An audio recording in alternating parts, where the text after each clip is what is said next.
Hi, Mike Beckett from the Dead Prophet here. I want to just take a moment and thank you. Thank you for your support and your continued faithfulness to watch our show over the past year as we've launched this ministry. In the upcoming months, we have some great topics, great shows, and great guests that will be joining us on our show. In fact, the next 4 months, we have totally booked for show tapings, and we should have a schedule ready to go for the next 6 months. We do ask that as you continue to watch our show on YouTube, if you would do us one favor, if you would click the subscribe button. One of our goals by the end of 2024 is to reach 1,000 subscribers so we can go to that next level as far as YouTube shows go. Don't forget that you can continue to help support us by going to our website, purchasing one of our items, or giving a donation at thedeadprophet.net. Have a great day.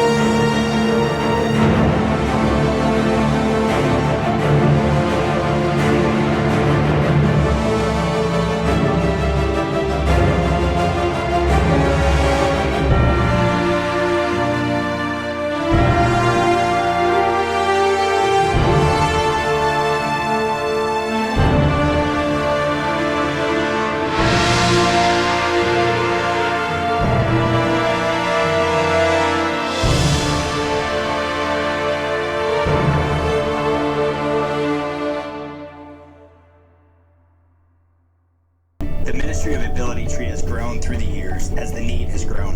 In 2010, we started with small local outings and faith-based programs that served our community, growing into multiple branches across the United States, which serve not only individuals with disability, but their parents and siblings by providing rest. Are you or do you know a family who is impacted by disability? The fact is that every community in America has families whose day-to-day lives are challenging. In many areas of society, they are not welcomed or cared for. The church should be different. Gone are the days where churches can take a back seat. This is no longer an optional ministry. It is essential. As Ability Tree expands, we need your help as we grow and dedicate ourselves to not only serving local communities, but equipping churches to welcome and include families in need of salvation, love, and care.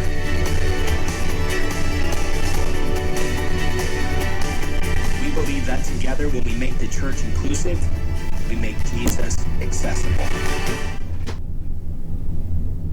Hi, welcome to the Dead Prophet. I'm your host, Mike Beckett. It is an honor and privilege to have Joe and Jen Butler on our show today, the founders of Ability Tree. Ability Tree is a faith-based nonprofit organization devoted to local churches on helping people with disabilities, or at least educating them and welcoming those with disabilities into the church family. And hopefully today we're going to talk about that. You just saw the promo that they have as we prior to getting started today. So it is a privilege. Joe and I went to college together a few years ago. Couple decades. A few decades ago is what it is. Yeah, you're right.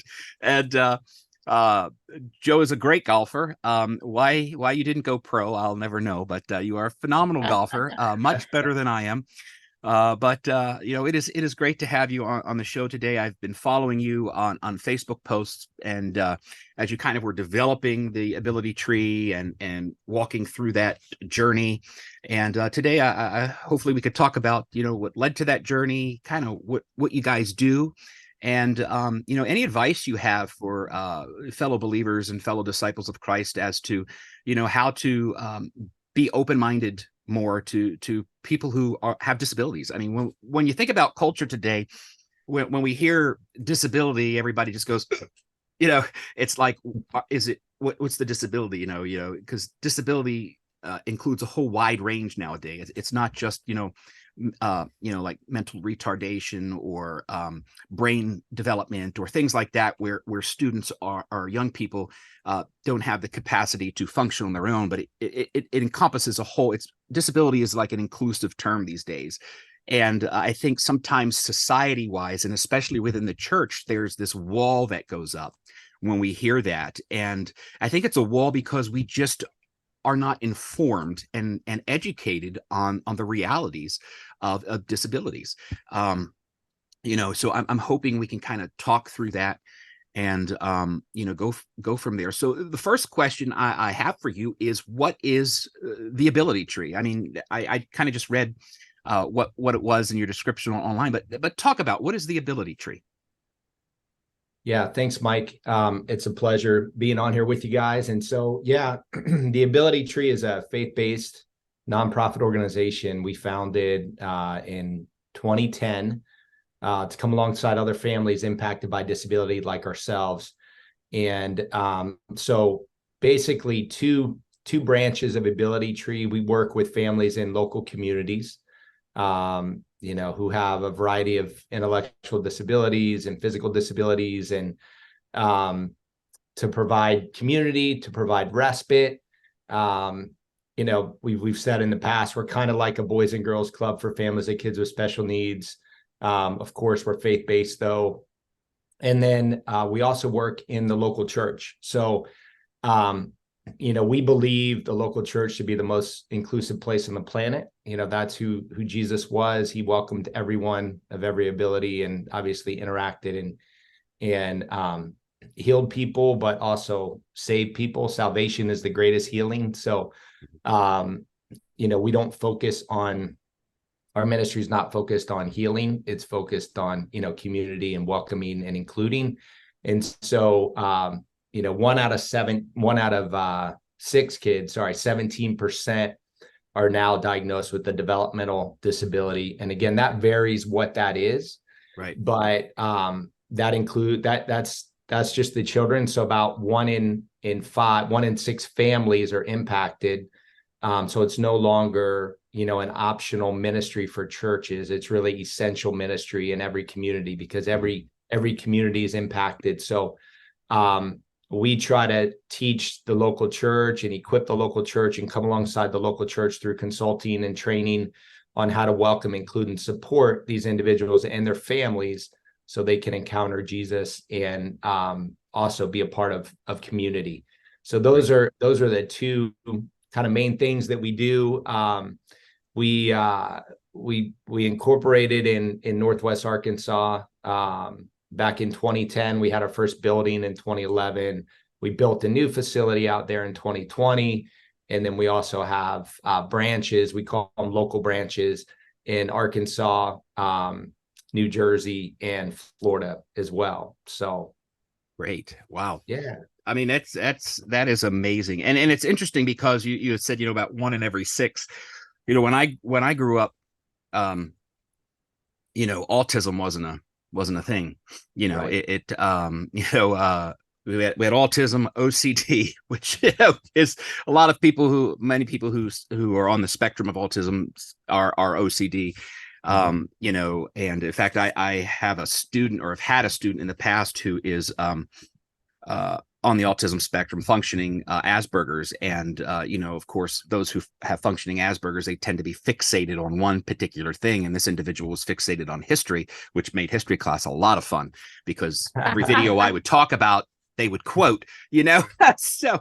But awesome. Autism is very real. I mean, we see it in our youth groups. And when you look at students who are on that spectrum, it's kind of, how do you approach those students? How do you deal with those young people? Because, doing the wrong thing can set them off. Doing the right thing can bring them in. That's just one example. And, one of the things you said is providing respite for people who have children with disabilities. Now, why is respite important, and what really is respite when we look at that? Well, I know for us, and you probably remember when we went to school there, like, we never went on a date. We never did anything, probably until our oldest daughter was old enough to watch Micah, because it's a little trickier. I mean, we had family members that weren't even willing to help because they were nervous. He had a seizure condition, and so you're isolated and it's important. We know that statistically, there's more divorce in marriages that are impacted by disability, because when do they get time together? It doesn't really happen. There's also more financial needs in the marriage. There's all these components that contribute, but we felt like, man, if we can love on these families and provide respite for them and let them get a needed break. Because we have to remember they do this 24/7. And I mean, we've had single parents, which is a lot of them, honestly, that just took a nap during a respite because they were tired. A lot of times their child or adult doesn't sleep through the night. So, there's just so many things, that they need. And being able to do that just opens a door to the gospel, honestly, just being the hands and feet of Christ. Yeah. And respite is just a fancy word for temporary rest. So, date night, a time, typical family with a neurotypical, child can call the teenager next door to watch their child. But for us with Micah, he had his first seizure when he was 2.5. He didn't walk till he was 4. So, I mean, most college students, unless we were on a college campus, during that time. So unless a college student had a sibling, with a disability, they probably didn't feel comfortable, watching them. And we wouldn't feel comfortable, honestly, right. But so that's, and again, Jen alluded to it. I mean, when you have a child with disability and you have other children, majority of the resources and time are allocated to the child with disability. So that puts a strain on the siblings as well, the other children, and they can either, embrace it or get angry, that their brother or sister is taking up all the time and all the money. Right. So let's talk about Micah a little bit here, because I think it sounds to me he is the backstory behind this whole vision that led to Ability Tree. Take us through the journey of Micah. I know you had shared, shortly, I believe it was shortly after he was born, the doctors had there went a cat. See, I told you. Started explaining the news to you, and obviously the devastation and the not knowing and all of that information. What, just give us the story behind all of that. Yeah, I mean, I noticed that, we had an older daughter, so we knew kind of how development should go. And we started noticing that Mike was having some difficulties developing like a typical child. He was having problems eating, keeping things down, wasn't sleeping. So probably when we knew you, I was pretty cranky, just saying, because I'm much more friendly now that he sleeps. But there's just little things that we were noticing. We went to the doctor and they even thought they hadn't looked at his chart well, and thought he was younger than he was, but it's because he literally wasn't growing because he couldn't keep foods down. But I think the reality was, and Joe, you can share, was when he had his first seizure at 2.5. So we had, the doctors had recommended early intervention, which every state has for newborn to 3-year-olds, to learn how to walk, talk, and use fine and gross motor skills. And that's through occupational, speech, and physical therapy. So I would just say, if there's a parent or a grandparent listening that has a child or a grandchild with who is displaying delays, don't hesitate to get them plugged in or talk to, your pediatrician about early intervention, because that helped Micah. I don't know if he would have walked without other intervention and being in physical therapy for the 2.5 years before he started walking. So but yeah, we were just doing everything we could, and you alluded to it before, Mike, like sometimes we don't know what to say, what to do. And we had no prior experience in raising a child with disability. We just loved Micah and got to know him. And his milestones, not only walking, talking, his speech, we didn't know what he was saying a lot of times. And it took us maybe a month or longer because the words that he was saying weren't anywhere close to what he was trying to say and communicate. And then I think too, when he had that first seizure when he was 2.5, I think we always thought that he was going to grow out of this. Right. He would catch up. But that first seizure at 2.5, I think that's when it really became reality. I Yeah. kind of knew, but I think it became reality for you, right? Yeah, And that was difficult. The impact of that was when the neurologist told us there were abnormalities in his brain. They weren't sure, if he would walk, because he was 2.5 at the time, if he'd talk in complete sentences or what he'd be like as an adult. So that's when it hit, I think, me, and, especially as a father, that this was going to affect him the rest of his life and affect us the rest of our lives. So, yeah, and you were at when that was going on, you were in Bible college at that time. Oh, correct? yeah. We were in Bible college. That was the end of my, it's kind of a, God was in the details on that, because, which he always is, I think, but sometimes we don't notice it. But I didn't go to church on Wednesday nights because of class. I was working 2-3 jobs, taking a full course load, 15 to 18 credits, 3 kids, well, married. At that point, we were about to, so Jen was 8 months pregnant. Well, probably 6 months pregnant, because she came early. But it was May 7th of 2003, the night that Micah had a seizure, and I went to Wednesday night service for the first time all semester. It was the first Wednesday night that I could go. The semester was over, and he was in toddler class. Jen picked him up, brought him to me. Afterwards, I was finishing a conversation, with Dr. McNaughton or something in the men's class, and she said, "Hey, can you hold him? He's really tired." So I sat him on my knee, finishing a conversation. He kind of leaned back, and I said, "Micah, sit up. We're going to go in a minute." And he leaned back again. His eyes rolled back in his head, and he started, to shake, and hadn't seen a seizure, didn't know what that was like. Took him out to the foyer, called for help, and thank God there were a couple of nurses there that night. But if we had been home, he would have been sleeping, and I don't know how soon we would have gotten to it. He had to be taken by ambulance to the hospital. He almost died in the ambulance. So Yeah, we feel like God really, protected him at that point. Yeah. Being at church and being awake. Yeah. So how did that, how was that a test for your faith? Because, That's a big one. I know it's a pretty deep question, because the reality is, you don't just wake up one day and say, I'm going to go to Bible college. Right. Especially the one we went to, because at the time we were going, it wasn't like state of the art housing for those of us who were married. It was hazardous. Yeah. Yes, I agree. You'd have if your kitchen socket went out, it might be the same socket that couples 3 doors down might be still on, right. Right. Yeah. So we can tell you stories just on that. Yeah. That's another podcast. There you go.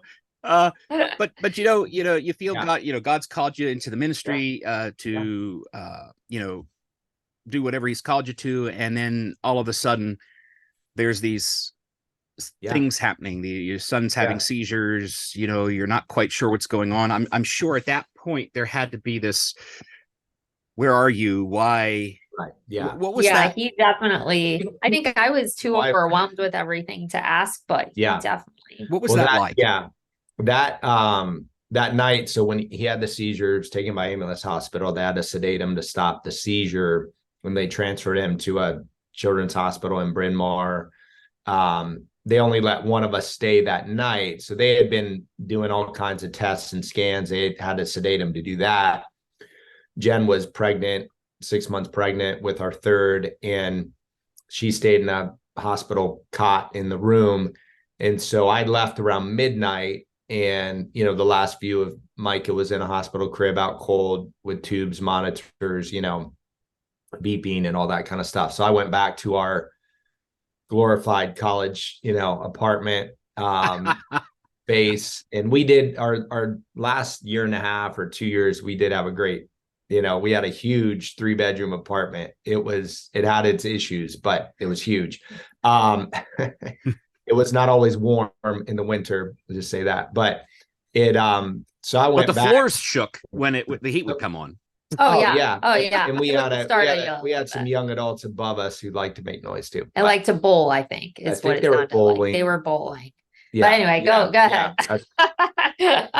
So, I went back. Hannah had gone, a friend from our church Hannah was 5. A friend from our church had offered to take Hannah during all this, at church. They're like, hey, let us take her home with us tonight. And it's a family friend. And so I just went back by myself to the apartment, and I kind of cried out to God, what's going on? Like we sold our house, we sold a car, we sold half our possessions to pursue, your call in our lives. Why are you allowing this to happen? Kind of pity party, to God. And I had kind of put God in a box, thinking that, you go to church, you give, you serve, you go to Bible school, life's going to be great. You're not going to face any, difficulties, but that's just not what the Word of God says. That's not biblical. I mean, we see Moses, we see Job, we see the Apostle Paul, we see Jesus, is perfect, sinless, died on the cross for our sin. So we didn't see the good in it. I didn't see the good in it right then, but God reminded me, within a few days that even before we got the diagnosis, that all children are a gift from the Lord, a reward from the Lord, and that he saw Micah and he was in control.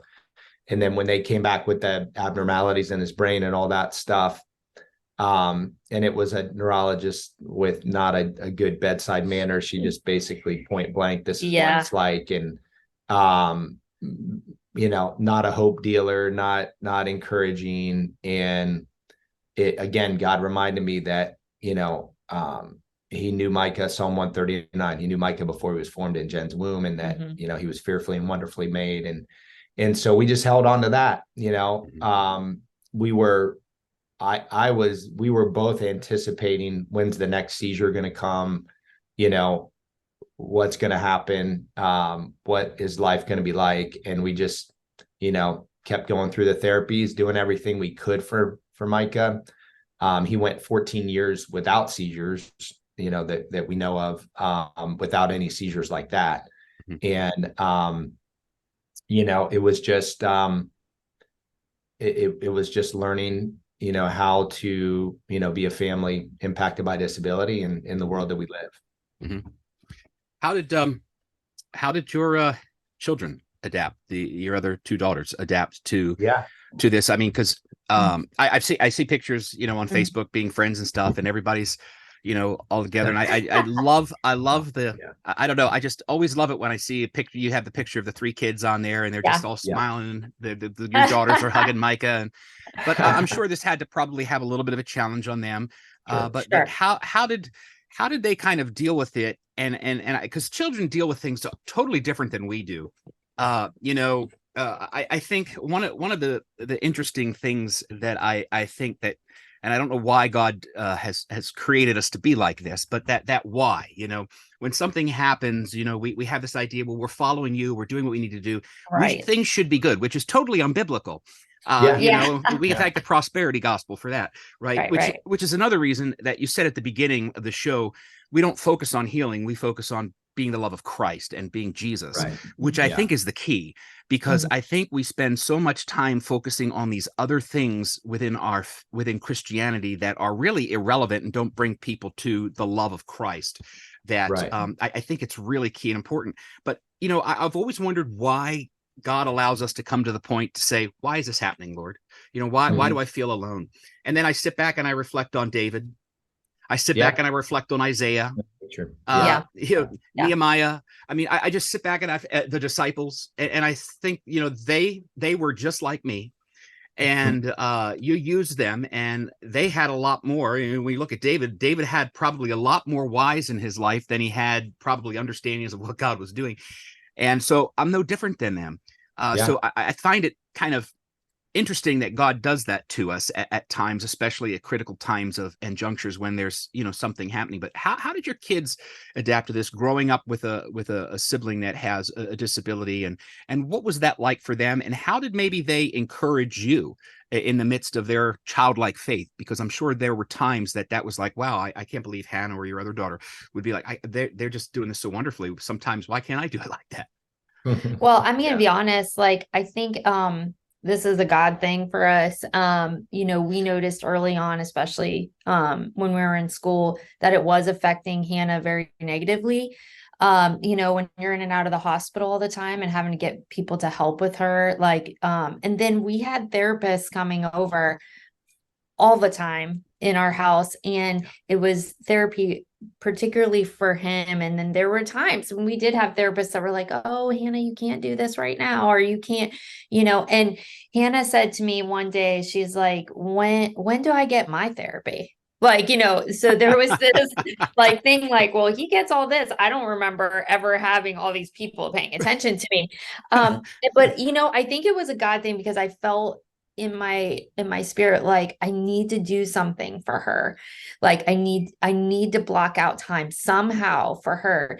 So me and Joe kind of had this plan where he would, take Friday nights to focus on Micah, help him get to sleep, and it would be all about Hannah on Friday nights. So I mean, actually our next book is a children's book about this, because it Nice. really did impacted our family. But we said, okay, Hannah, it's Friday night. You get to pick what food we eat, snacks, favorite movie. You can stay up as late as you want. Like it's a What kid party. wouldn't like that? I know it's a part, and I mean, she knew I was pretty regimented about sleep Yeah. schedules. So when I sat down and said, no, on Friday nights, this is your night. Like it's not Micah's, it's yours. Like whatever you want to do, it's all about you. She just like lit up. It like changed her whole perspective, because all of a sudden, what she had to go through the week was all worth it to have that one-on-one time with me on Friday night. Mhm.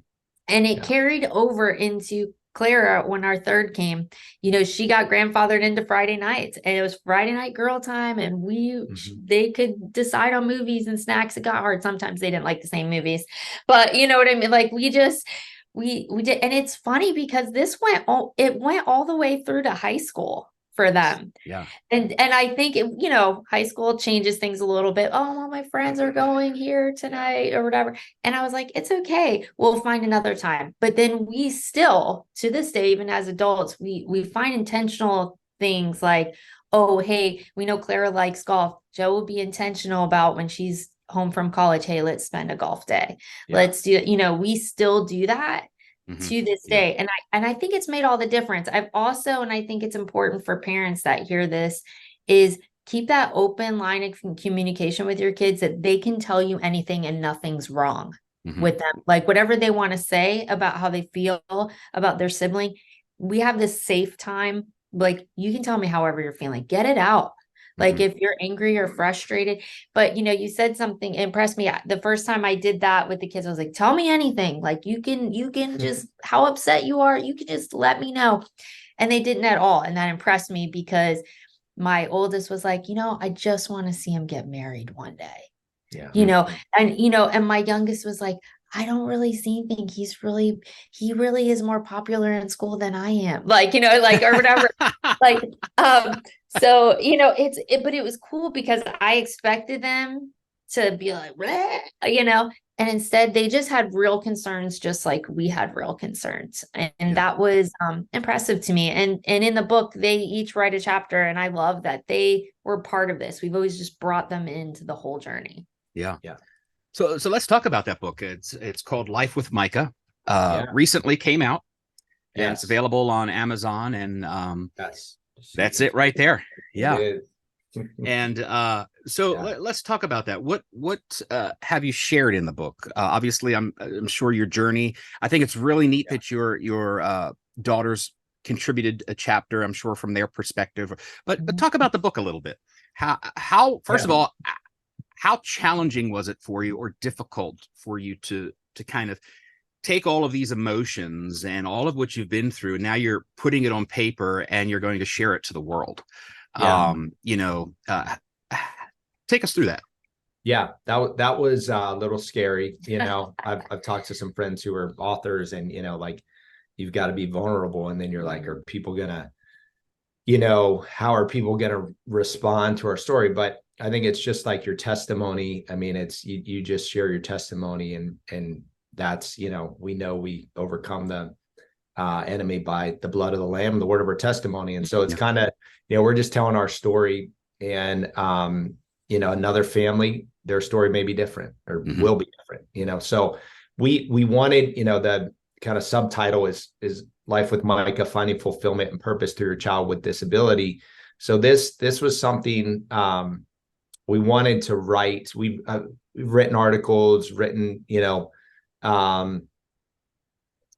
things to pastors and churches and leaders, but this was kind of the first book that we wrote to families. And so we want to encourage families that, hey, especially new families, or, could be a family that has a child with disability that's an adult and they just still don't know why. But we talk about kind of our journey, and then ability tree in there. And at the end, there's a appendix, Disability 101, what you need to know that you don't know for pastors. And so we ask, parents, grandparents, whoever is reading the book, even it could be a person without a disability, just to understand, hey, that maybe they know a friend with a child with autism and they want to learn more about what that life's like. And, but it's like, hey, hand it over now to your pastor and let them know this is something that they should be aware of.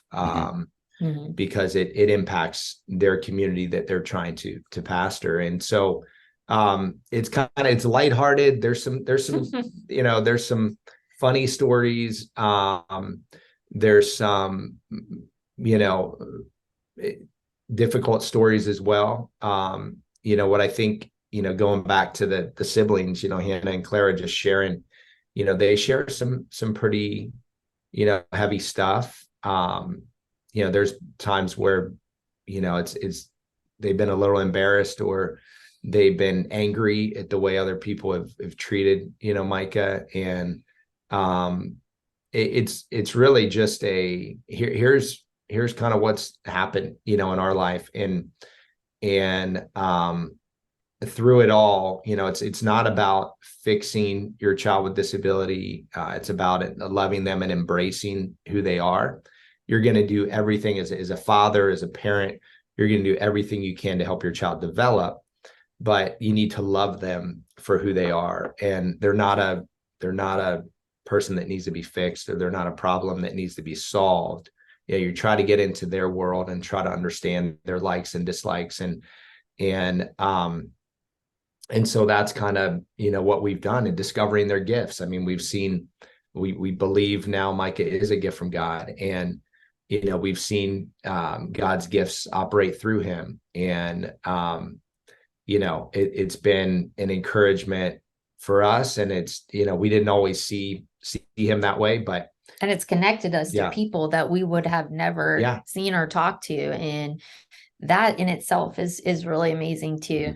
When we were younger, when Micah was younger, is 8 or 9, we had been traveling. We traveled a lot. And I remember when Clara was about 6 years old, she asked why we were doing what we were doing. And then we, said, well, because of Micah, and his impact on our family, we're helping churches welcome other families like ours. And she was just like, the light bulb went off, and she was like, wow, I get it now, and but one of the trips we were on, we so many encounters, but we went to a truck stop in West Virginia to get gas. We were heading to a church, and I had to use the restroom. Jen had all 3 kids, and she went in line in Subway, and I went to the restroom, and then Micah kind of, he doesn't have the inhibitions that you and I have. So the cares and worries, he doesn't really feel threatened, and so he sees, there was a truck stop, which we try to limit how many truck stops we go to,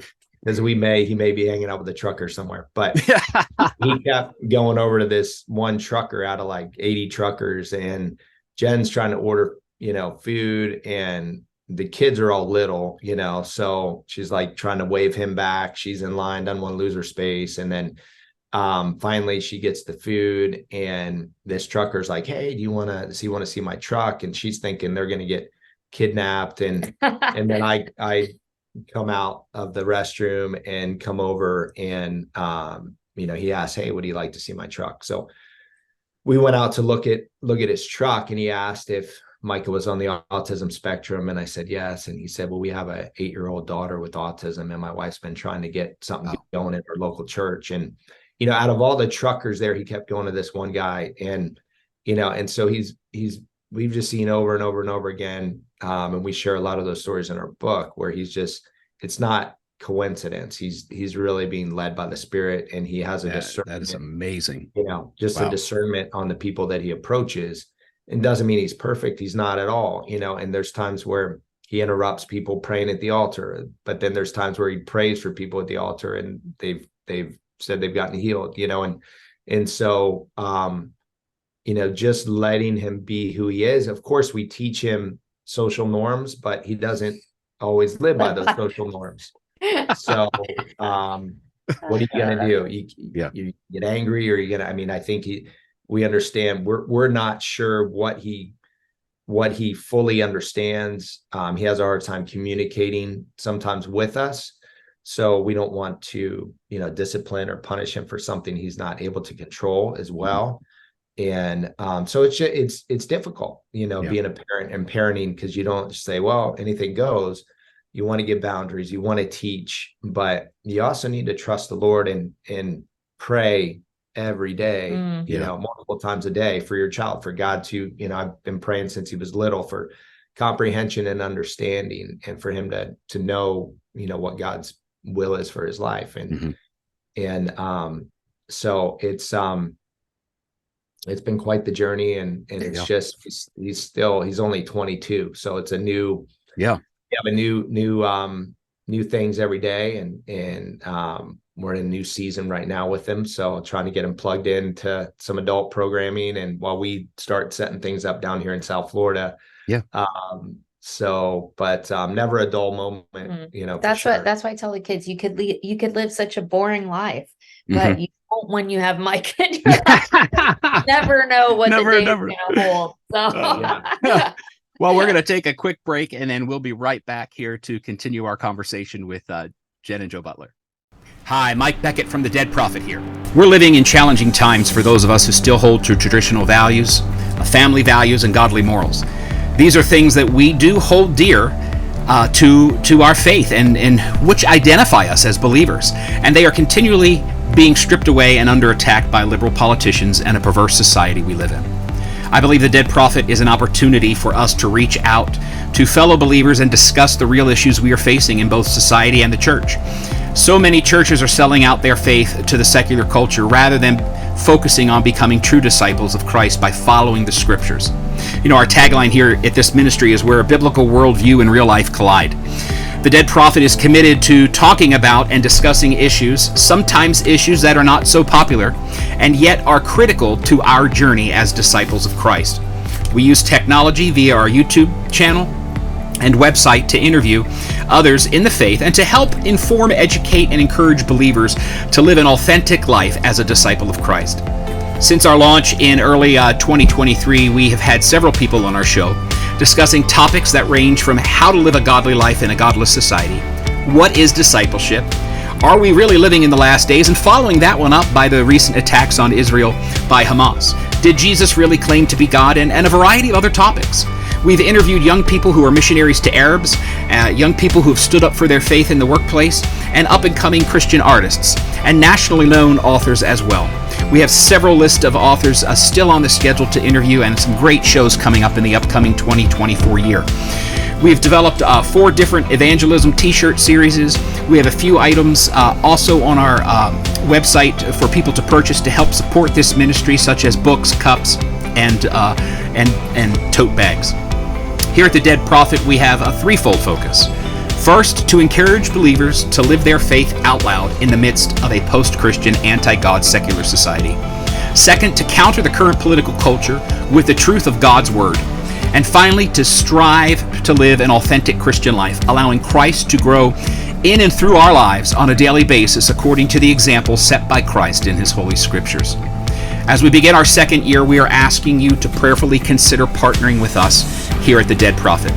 We're hoping in the next year to purchase some technology and programs that will allow us the opportunity to have more up-to-date studio to do recordings on site and in person, rather than just in this studio, and rather than just using the Zoom as the only setting to where we can do that.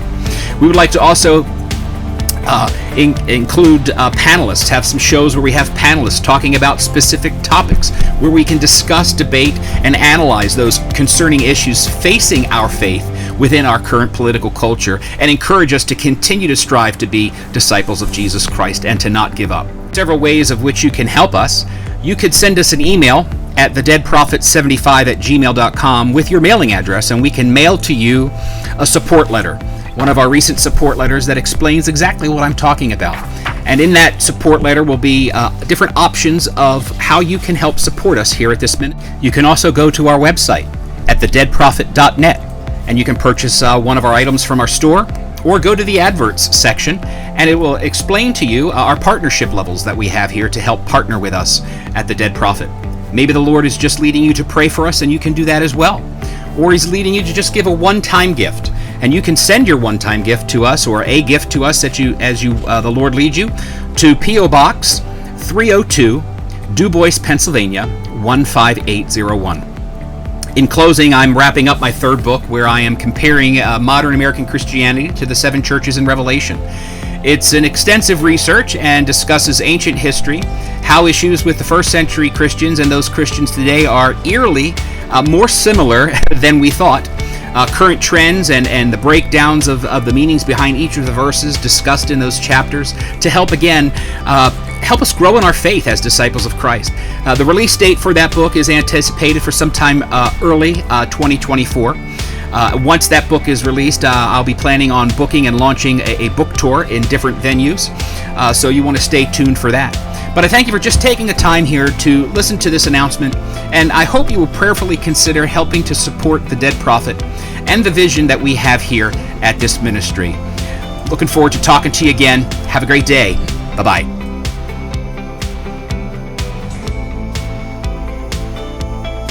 Welcome back to The Dead Prophet.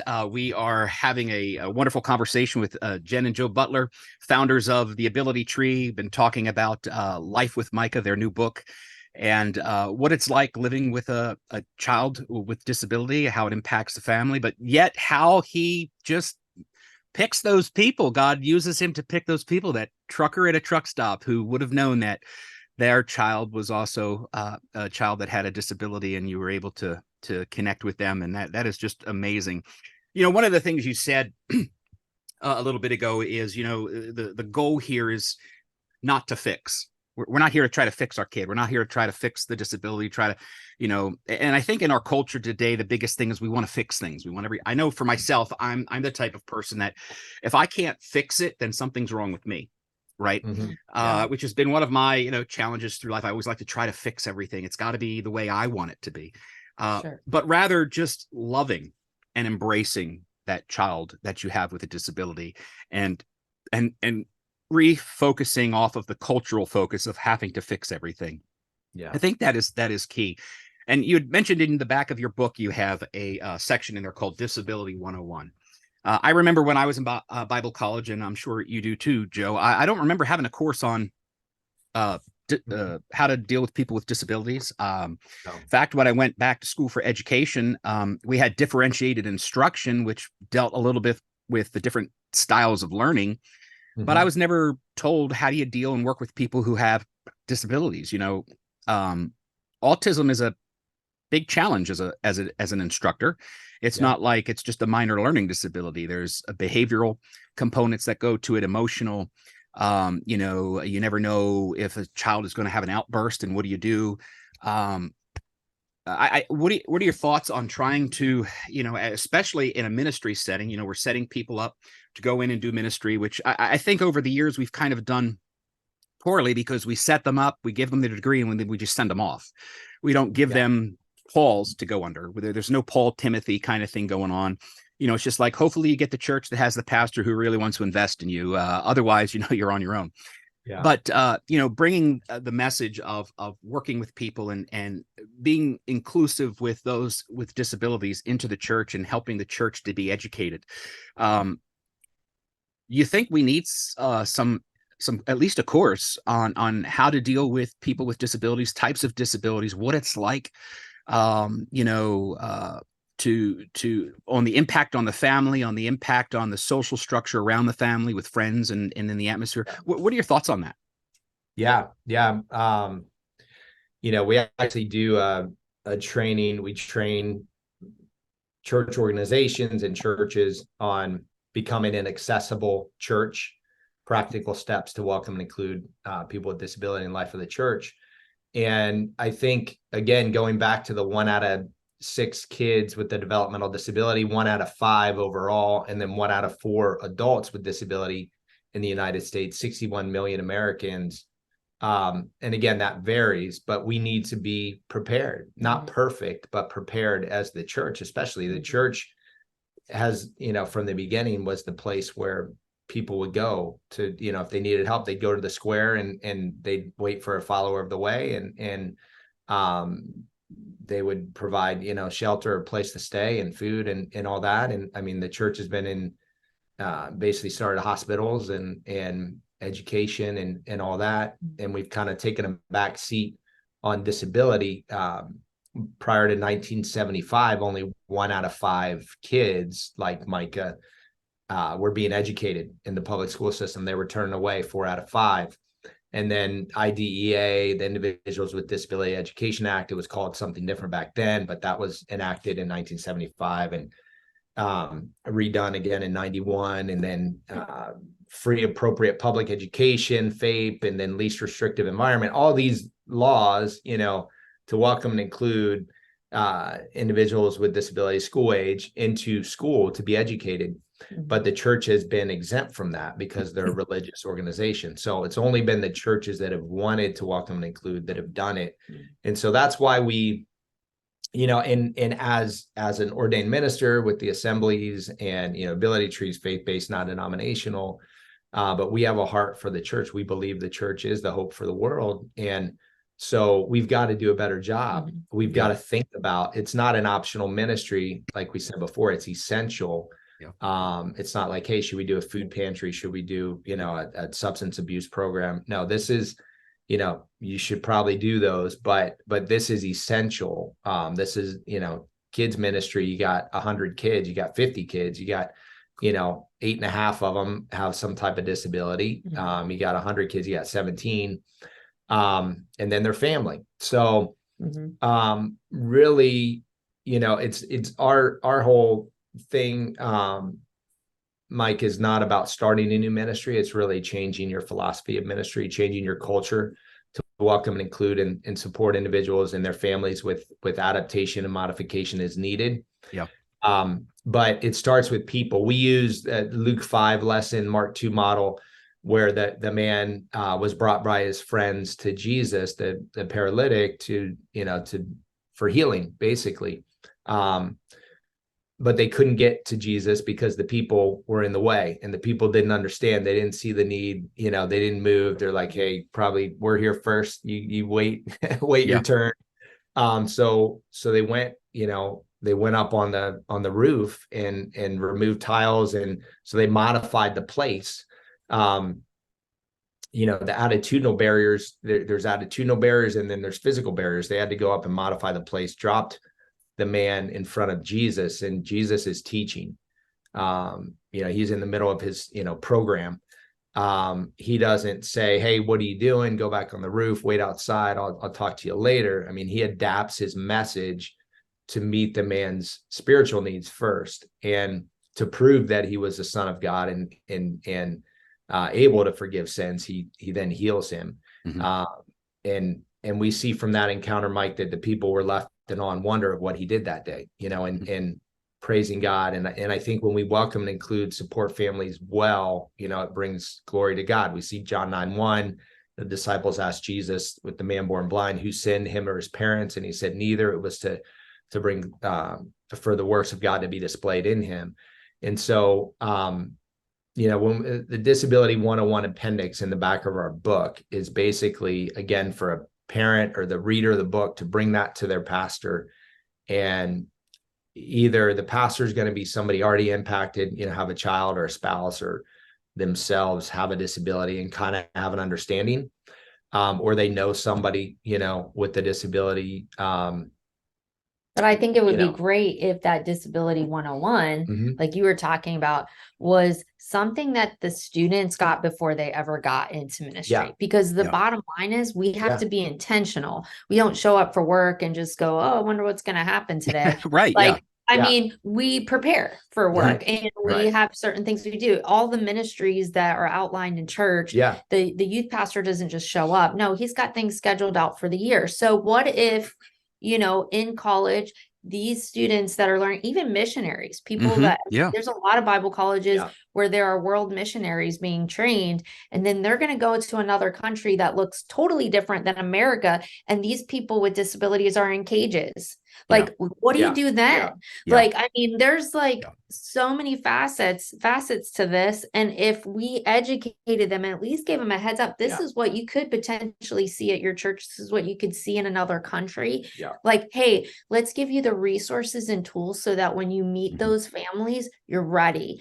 I Yeah. mean, one of the things Yeah. we have for churches is a sensory backpack. Why do we have the sensory backpack that's available for churches to have on hand so that if a family comes in, you can Yeah. say, hey, does your son or daughter need headphones? Would they like fidgets? Would that help them in service today? Whatever it is, like, we're ready for that. Yeah. Yeah. I don't want to do fly by the seat of my pants ministry. I Yeah. want to be the hands and feet of Christ, like Mhm. ahead of time and intentional. Yeah. And if we can begin to start teaching them and getting them ready before they ever walk into a position, okay, that revolutionizes everything. Yeah. Really. Well, in the appendix, we share 5 stages of understanding from Dan Vanderplatz, and it starts with ignorance, and then it goes to pity. We don't want people to feel sorry for us or for Micah. And then it goes to care, and then to friendship, and then to co-laborer. And that takes time, Mhm. So Yeah. the ignorance isn't bliss. So it's just ignorance. But we've got another lady. Can't say it any more clear than that, right? Yeah, For sure. Yeah. We've got our consulting director who also, her and her husband have 2 kids, and they're impacted by disability. She says, families like ours feel more welcome at our local zoo than our local church often, because the local zoo is more prepared. They've got the sensory, backpacks, they've got the accessible, facilities. They've got, They offer chairs, braille chair, whatever it is. Yep. I mean, they're not afraid to engage. And so many of our churches, we visit a lot of churches because we are still missionaries, and we visit a lot of churches just on behalf of Ability Tree. And if they're not expecting us, it's hard sometimes to sneak into a church, but if we're visiting or on vacation or whatever, we either feel immediately encouraged or discouraged. Mhm. And it's either like, you either feel welcome or you feel like a problem. Yeah. And I think, that's human nature. We go back to that. Mike, you shared that in the beginning. I mean, we live in probably the most accessible time ever in the history of the world in America, but also the most offensive. So, well, what if we say or do the wrong thing, then, so we don't say or do anything, and we further marginalize and exclude that person. But what if we just treated them like, they're a person made in the image of God, and introduce ourselves? Like I've done that at Walmart before with an adult who was in a chair, and I just started talking to him. He was looking at me, and his mom, her caregiver, immediately spoke up and talked on his behalf and kind of told me a little about him. And he was nonverbal. He could make sounds, and he was looking at me, and I could tell he was paying attention. But most people would feel uncomfortable doing that. And, I've talked with people who are nonverbal. It's a one-way verbal communication, but there's ways to interact. And so it's just looking at them, I love C.S. Lewis, I love Mere Christianity. And, C.S. Lewis said when he became a Christian, he would look at every person as, God, what can I learn from this person? And not as what can I teach them, but what can I learn from them? And so, or how can I change them? I mean, because that when we when you think about Exactly. it, the mindset of Christianity or church today is, we got to change you. You know, Yeah, to we make you want to, better. clean the fish before we've got to Right. change you. And I'm Right. sitting here reflecting on the church that we go to, and we have a young, well, an adult who is non verbal, comes in, and we'll be in our service, and you'll hear him make sounds, wah, or clap his hands, or and Yeah. we've just gotten used to it. Like, it's just Yeah. and pastors and people will come by and say hi, how you doing, to him, and he'll smile. And and of course we started going there after, obviously they've been there for years, but he's accepted. He's part Yeah. of the family. And Could be. Yeah. it's not like when you pass by him, you just kind of, I'm going to ignore him because he's different. People will, and I've even gone up and said, hey, how you doing? He'll just smile and do his thing. Yeah. But you've made that connection with that individual. Yes. But we seem to like try to, in this culture, well, we have to fix you. We have Right. to, make sure that you change, or oh, you have a child with disabilities. We got a special spot during service where they can go. Yeah. I Yeah. mean, great. We have a children's Let 'em ministry, choose. but what if your Right. child doesn't want to go to children's ministry? Right. He wants to Right. sit there. Right. So I think it is crucial that we open up our mindset here within the church, and focus on reaching all of God's children. Yes. Yeah. Yeah. We focus, oh, we're just going to reach the sinner, or we're just going to reach, or a lot of times we just end up reaching the Christian. But we need to reach everybody, and Yeah. everybody plays an integral part in the body of Christ. From the functionalist Yeah. perspective of sociologist, everybody has their piece to play, whether you have a disability or not. I mean, I just think it's amazing, that story that you shared about Micah of going to that truck stop. Now, I would have been really flipped out if somebody said, hey, you want to see my truck? Even as an I adult. did think I was going to be kidnapped for sure. I was like, oh no. But Joe, when you went out there, and then this guy opens up and shares to you about his daughter, with being on the autism spectrum. I mean, that just, to me, reinforces the aha God moment of what God is doing through your son, that we would not, in I would say, in the minds of how we think as humans, we would never have thought that would have, well, I'm the one that's supposed to be able to do that because I don't have the disability. Why, but God used him to connect you. And the funny part is, you said that the guy was looking at, my wife's trying to figure out what we can do at our church to bring. I mean, that's even like and we talked. It was funny because we got back from that trip, and I had a voicemail on my phone, and it was her. And we talked, like, we follow each other on Facebook. She started something in her church. Like we coached her. Like I mean, these are just little God moments and I think we have to like trust sometimes that it's okay to do things a little differently. Mm-hmm. And that's okay. I mean, look at how Jesus did ministry. I mean, he did things really different, and he healed people on Sundays. I mean, my goodness, how could he do that? I know, that's on Sabbath. big. Lot, man. And I think, I mean, I'll just say one quick story because it's kind of funny. Yeah. We were in church, and it was an altar call, and people had to come to the altar, and there was a guy up there, and Micah ran up there and put his hand on his inner thigh. Okay, I'm mortified just seeing as a mom. I'm like, oh my goodness, why would he put his hand on this guy's thigh? Like, like, I'm embarrassed, And so I'm trying to get him away from the altar. I'm mortified, obviously. And afterwards, the guy comes up to us and he's like, hey, I got to tell you something. I went up for prayer. I had a sharp pain in my inner thigh. I've had it for a while now. Your son touched it and it was healed. Now, it wasn't anything Mike did, but God used him. He listened to what God said, and he went to him. He didn't care what anybody thought. Yeah. And he prayed for him. Now, like Joe said, he doesn't always operate in the spirit. Sometimes he does make mistakes and does things like a typical boy would do. But I mean, we have to learn that, like, we need to help them develop these spiritual gifts. We do camps in Oklahoma and Pennsylvania for adults with disabilities, and those chapel services are not like anything you would see in a church.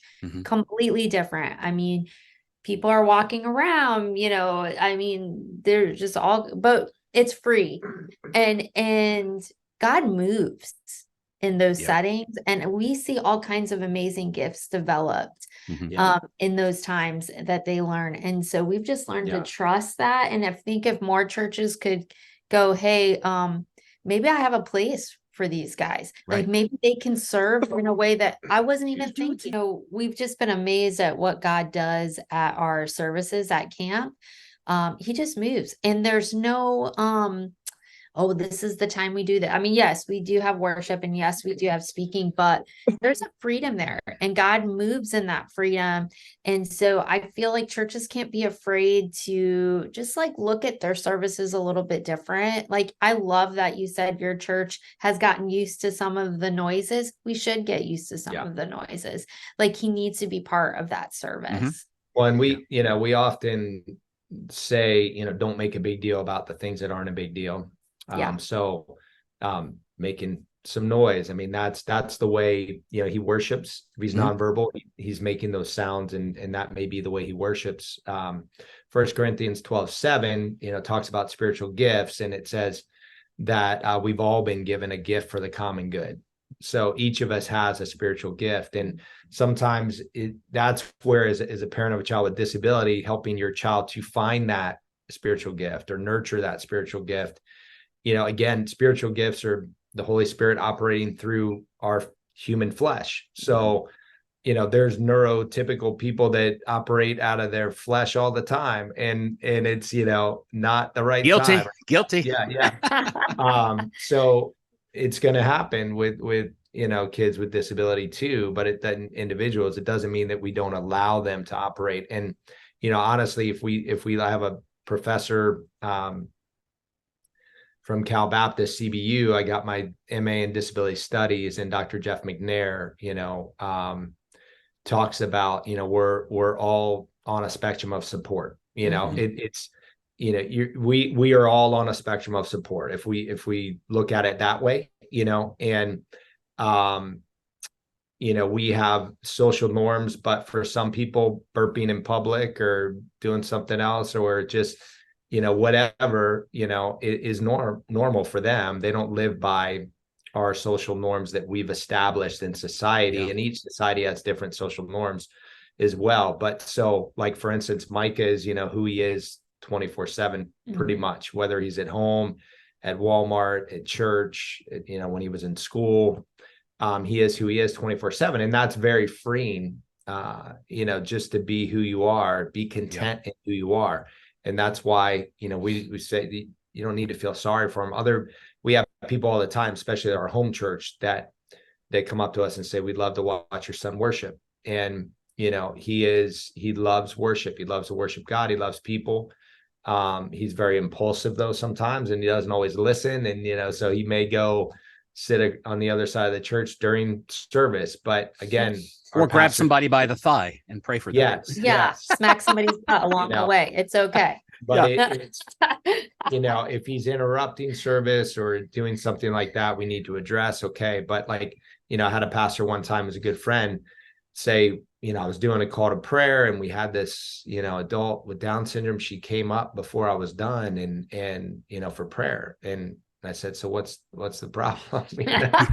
What do I, he's like, well, how do I keep her from doing that again? And I said, well, just, talk to her. But if that happens again, just put your arm around her and say, hey, whatever her name is, thank you so much for coming up and your heart for prayer. And we're going to pray here in a minute. Why don't you stay and let me pray, pray with me or whatever. Don't make a big deal about things that aren't a big deal. Right.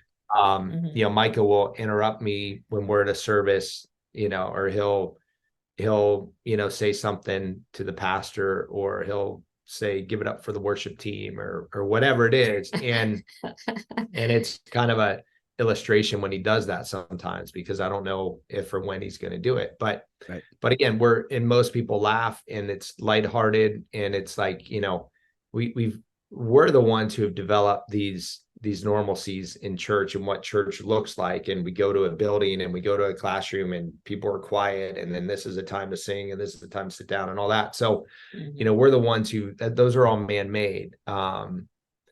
So we've got to have some leniency there, and it's got to feel like, if we are a church family, we've got to feel like it's, coming home, being a part of a family, and that we're welcome, and that each Mhm. family member is going to have their different personality and their different things. And yeah, there's going to be some things you need to address and talk about, but some things are just like, hey, that's who they are.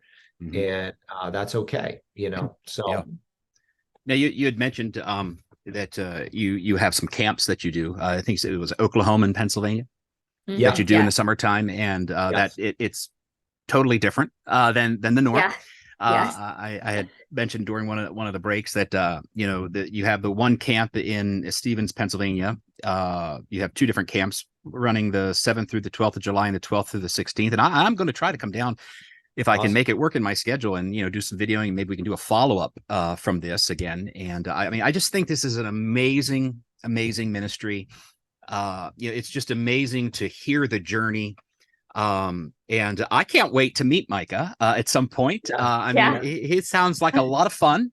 And Yes. Oh, you have no idea. now if I'm not mistaken, you have mentioned, I think when we were emailing back and forth, he needs 24-hour care.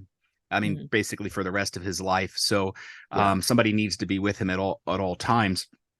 How does that fit into the, obviously picture? I mean, we're not old yet, but we'll get there. Yeah.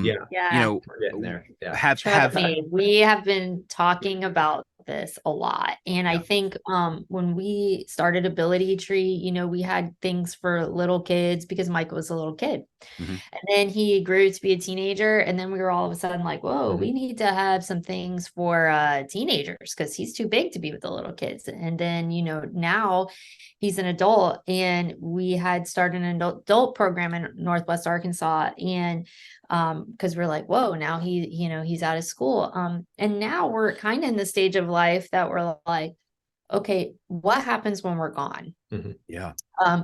Does he have great sisters? Sure. I mean, my oldest has obviously, if something happened to us, she has told us that she would want to help care for him.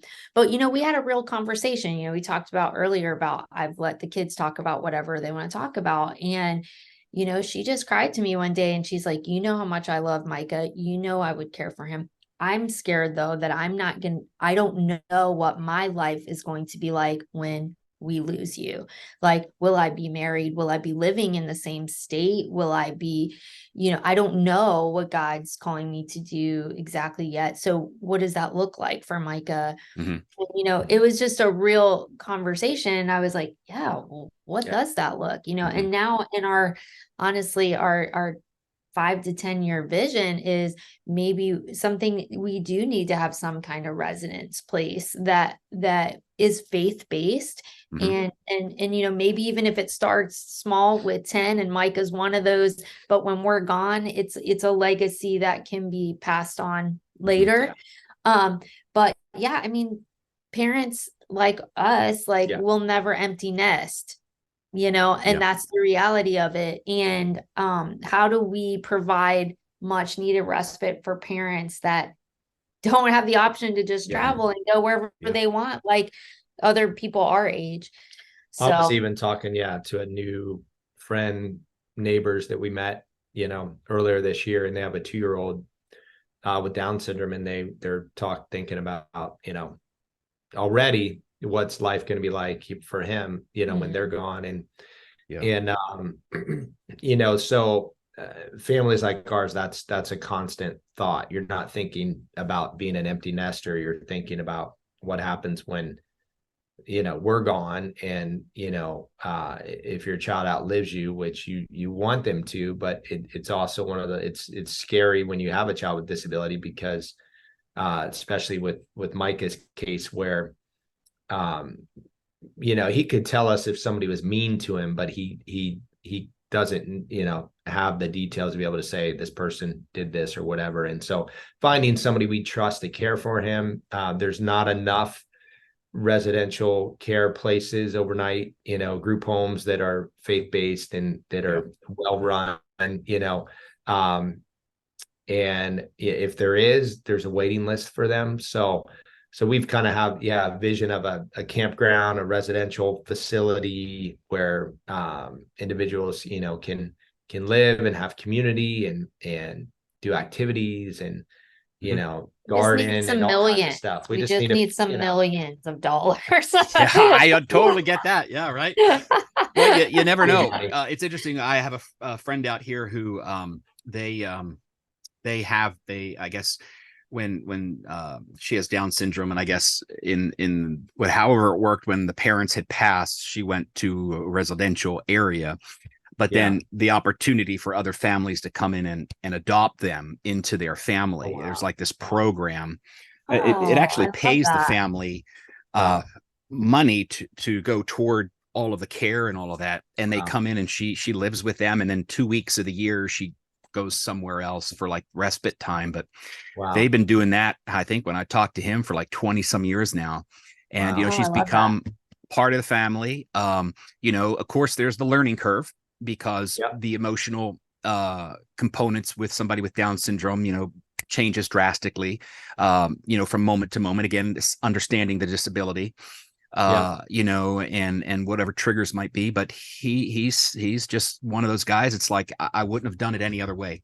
Yeah. Become part of the family. The kids, love it. And it's just really neat to have that That's opportunity. cool. I know they do that up here. I don't know where else they might do that in Yeah. the country. And but again, like you said, he had said it's a lifelong commitment, and we will never have an empty nester in our house. But she's added a different dynamic to the family that he said helps them to better understand themselves and their relationship with God Yeah. through her.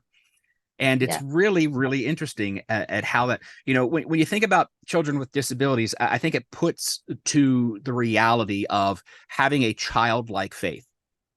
Because Yep. some of the things you've shared about what Micah has done, talking to the trucker, the altar thing, that takes childlike faith. I'm not going to go up there and pray for somebody and just put my hand on their thigh. I'm not going to go to the trucker and say, yeah, I want to see your truck. But it takes a childlike faith that God is in tune with his spirit, in a Yeah. way that we're never going to understand. But what we're going to see is the fruit of those moments as he does it. And of course, it's a learning curve. But I just think there's an allness in understanding what it means to have a childlike faith. And I think some of the things you explained that Micah has done is just amazing and encouraging, and it should be encouraging to the body of Christ. And hopefully, churches that aren't adept to dealing with people with disabilities will open up their eyes and open up their doors to educate themselves, maybe even get in contact with you. Sure. Definitely be able to purchase your book. They can go on your website at abilitytree.org and get your book and have that information in the back to get started. But I definitely, think that what we talked about today is encouraging, and every church should be aware and on the up and coming with this. Yeah. Thank you, Mike. And if a church is interested, or a pastor or a parent's listening and saying, hey, I'd love for our church to get some consulting in this area, they can just go to our website, abilitytree.org/consulting. And we do free 30-minute consultations with any church of any size, and just help them to get a plan of action. And it's not a one-time 1 hour, half an hour thing and they're an expert. It's a relationship where we come alongside them and help them to welcome, include, and support. So we would love to do that. And we're just honored to be on the show today. Any closing thoughts of encouragement that you would give to our listeners before we go? I mean, I would say, I'm always thinking of the parents, but I'm just like, stay strong, like know that God's walking with you through this journey. And life on here on earth is short in comparison to eternity. So what does God want us to do in the life of our children? And how can we use that for his glory? And it just gives you a different perspective, helps you go through every day. Every day is a new day. And, we heard an interview once of someone who married someone that had a disability, and someone asked the question to her, like, how do you keep going? And she said this, and it stuck with me. She said, always keep finding reasons to hope. So, Wow. that stuck with me. Every day is, I'm going to find hope in everything that Yeah. we're doing, whether it's meeting an amazing family that needs God or just whatever it is. We're just going to keep finding reasons to hope every day. Wonderful. Yeah. Yeah. And I just think, don't define, if you're a parent of a child with disability, don't define your child by their disability. That's a part of who they are. But, realize that, this is a new journey. And, sometimes you can either look at it as a obstacle, and you can look at it, as a negative thing, or you could say, hey, this is a new journey. God, what are you doing? Look at your child as a gift from God and say, Lord, help me to love them and serve them and enjoy them and work in their life, because he's allowed it for a reason. And if you let him show you why he's allowed it, it's going to make you a better person. It's going to, be a better life for your child and your family. So. And in reality, draw you even closer to him, as from the Yes. experiences And you've shared. I mean, it is just amazing. Well, Jen and Joe, thank you so much for being on the show today. I'm Mike Beckett, the host of The Dead Prophet, encouraging you to live an authentic life as a disciple of Christ. And if you need to reach out to them at abilitytree.org, please do. I think they have a great ministry, powerful ministry, and one that is definitely kingdom focused. So have yourself a great day, and we'll connect with you next time. Bye-bye. Hi, Mike Beckett here from The Dead Prophet. I just want to give you another opportunity to help support this ministry by going to our bookstore and checking out the 2 books that we have there on the page. The books are Free Will, A Young Man's Spiritual Journey, and Free Will, the second part, the sequel to that, The Angel's Aftermath. Both of these books are historical, young adult Christian fiction books. They are wonderful reads. They talk about some Welsh folklore in the Lancaster County area. A colleague of mine, Priscilla Theos, and I wrote these books. And want to give you an opportunity here to help support our ministry at The Dead Prophet by going on and purchasing them. You can purchase a book one at a time, or you can purchase them as the bundle, as I said. But check out our website at thedeadprophet.net. Go to store. Talk to you later. Bye-bye.